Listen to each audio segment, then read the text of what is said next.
for us. Please welcome Moyar Ruehsen.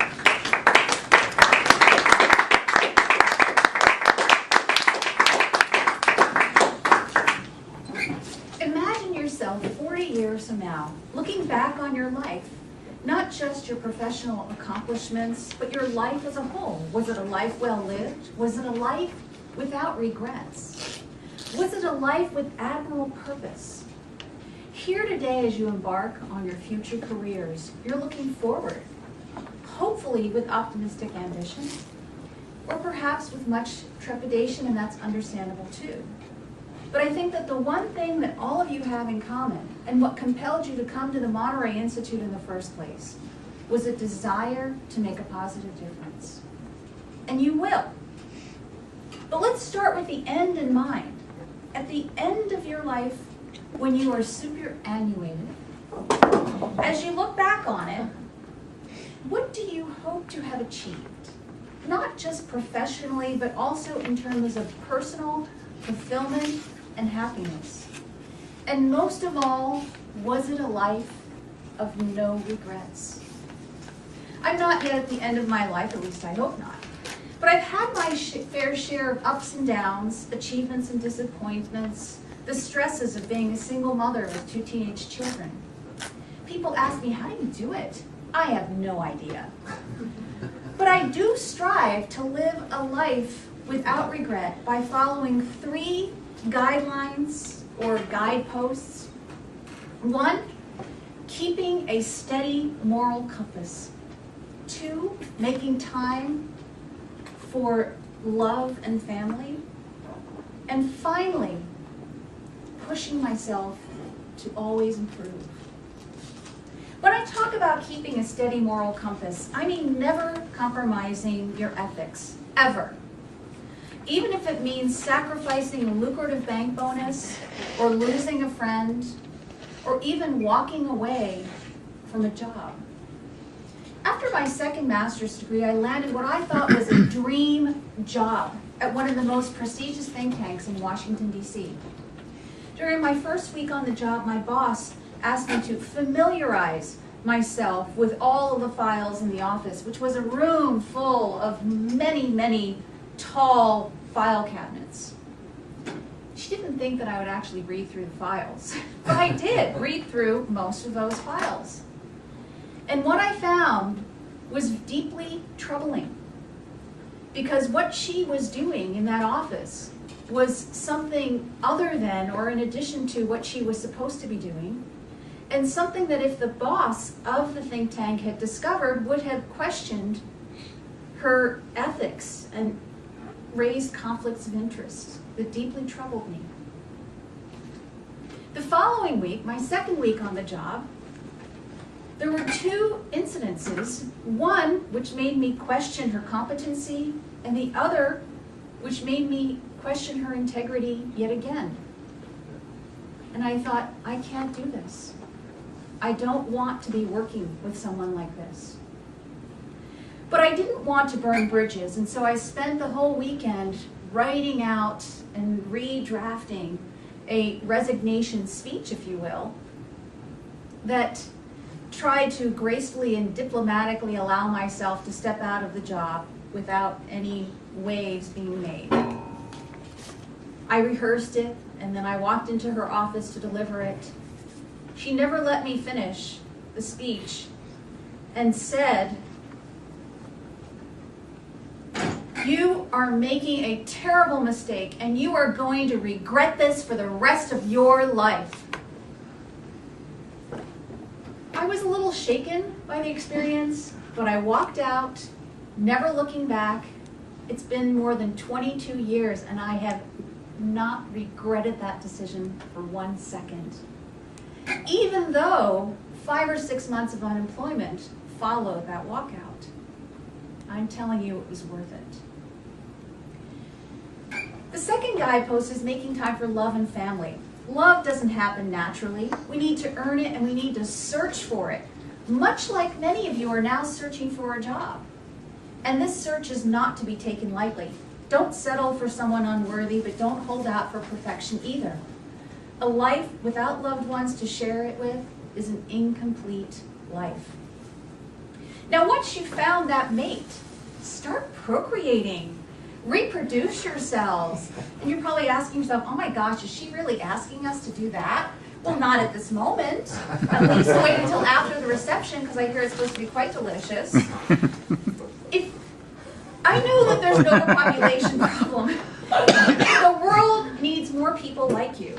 If you have love to give and worthy values to share, then spread it around, whether with your own DNA or through adoption.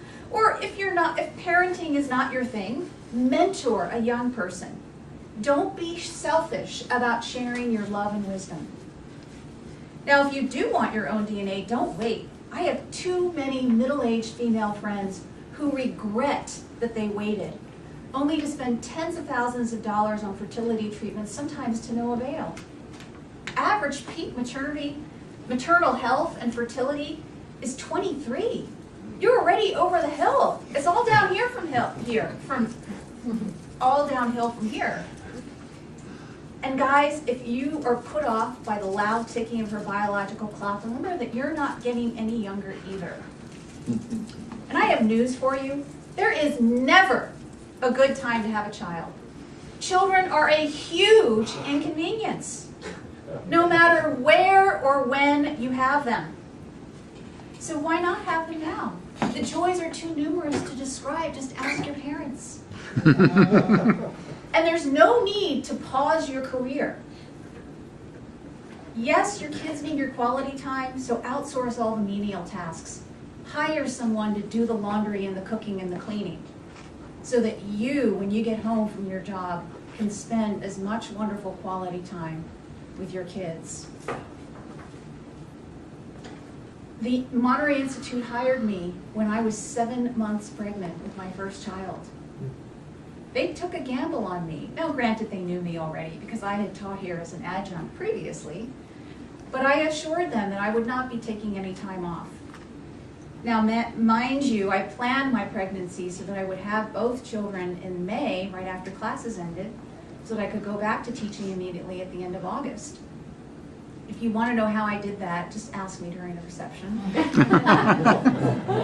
And I have no regrets. Best decisions I ever made. Finally, the third rule that I followed is to always push myself to improve, and that often means stepping outside of my comfort zone. Carol Dweck calls it cultivating a growing mindset. No matter how much or how little natural talent you have, in the end, what determines success is whether your mindset allows you to see setbacks as learning experiences. Don't sit on your laurels. You need to keep pushing yourself and challenging yourself if you wish to grow and succeed. Knowing the crazy lady that I am today, most people are surprised to learn that until the age of 13 or 14, I was pathologically shy. I could not look another adult in the eyes when speaking to them. Fortunately, I had a dear friend who was the class clown, who helped coach me to do a school skit. And a drama teacher noticed it and cast me in a leading role in the school play. It was only on the first day of rehearsals that she realized what a dreadful mistake she had made. Now, she could have fired me from the role, or she could have gently coaxed me out of doing it. But instead, she decided to make me her special project. She mentored me. I am the crazy lady I am today, thanks to Mrs. Imhoff in 10th grade. Pushing yourself to improve also means learning new things just for the heck of it. Don't wait for a midlife crisis, which I prefer to call a midlife reawakening. Last year, my 16-year-old son decided he wanted to earn his pilot's license. I thought it was a neat idea, but I thought, oh my gosh, my baby boy is too young to do something like this by himself. He's going to need a backseat driving co-pilot. And that's where I come in. So we took aviation ground school together, one of the hardest classes I have ever taken. Learning about the inner workings of an aircraft engine is not something that I would normally choose to do. And my first flight lesson was also absolutely terrifying. The instructor kept reminding me to relax. You don't have to grip the controls so hard. Relax. Fat chance of that. Do I still find it terrifying? You betcha, but my son loves it and that's what's important, so I'm not going to give up. Well, that's my 2 cents for living a life without regrets, having a steady moral compass, making time for love and family, and pushing yourself always to improve. Have I lived a life without regrets? Of course not. I've done many things that I've later regretted, but nothing too awful. Most of those mistakes were valuable learning experiences, or they were fodder for good stories that I could later laugh about.